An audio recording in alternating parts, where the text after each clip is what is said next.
Hello, I'm Dr. Sean Kelly, Chief Medical Officer at Imprivata.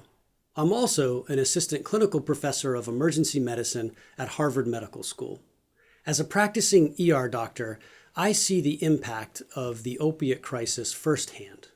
The number of opiate overdoses has skyrocketed in the past 20 years. And as such, a number of initiatives are underway to combat this crisis. As you may know, one of the tools used to stem the opiate crisis is electronic prescription of controlled substances, or EPCS.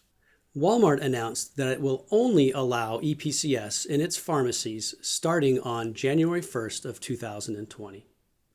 Additionally, EPCS mandates have been passed at both the state and federal levels coming into effect over the next few years. In fact, the state of Indiana has mandated the electronic prescribing of all controlled substances with an effective start date of January 1st, 2021. Now that healthcare organizations are required to do e-prescribing, it is important for them to comply with the DEA regulations put forth in the interim final rule in 2010.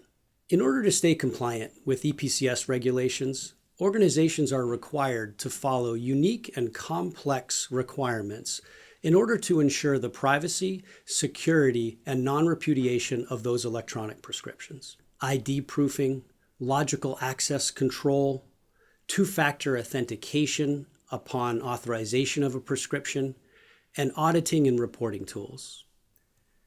It's very important to keep all of the DEA regulations in mind when being compliant with an EPCS solution.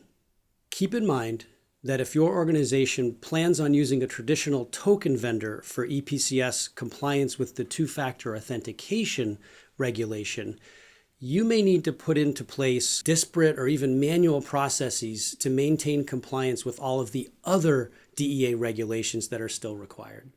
Imprivata Confirm ID is a comprehensive platform for meeting DEA requirements. We've helped hundreds of institutions like yours from across the country to implement EPCS solutions. We have an in-depth knowledge of electronic prescribing of controlled substances and the DEA requirements associated with it. Please contact us if you need advice regarding your current EPCS deployment or if you're considering a solution. If you'd like to be connected to the Chime Opiate Task Force, please reach out to me. Thank you for your time.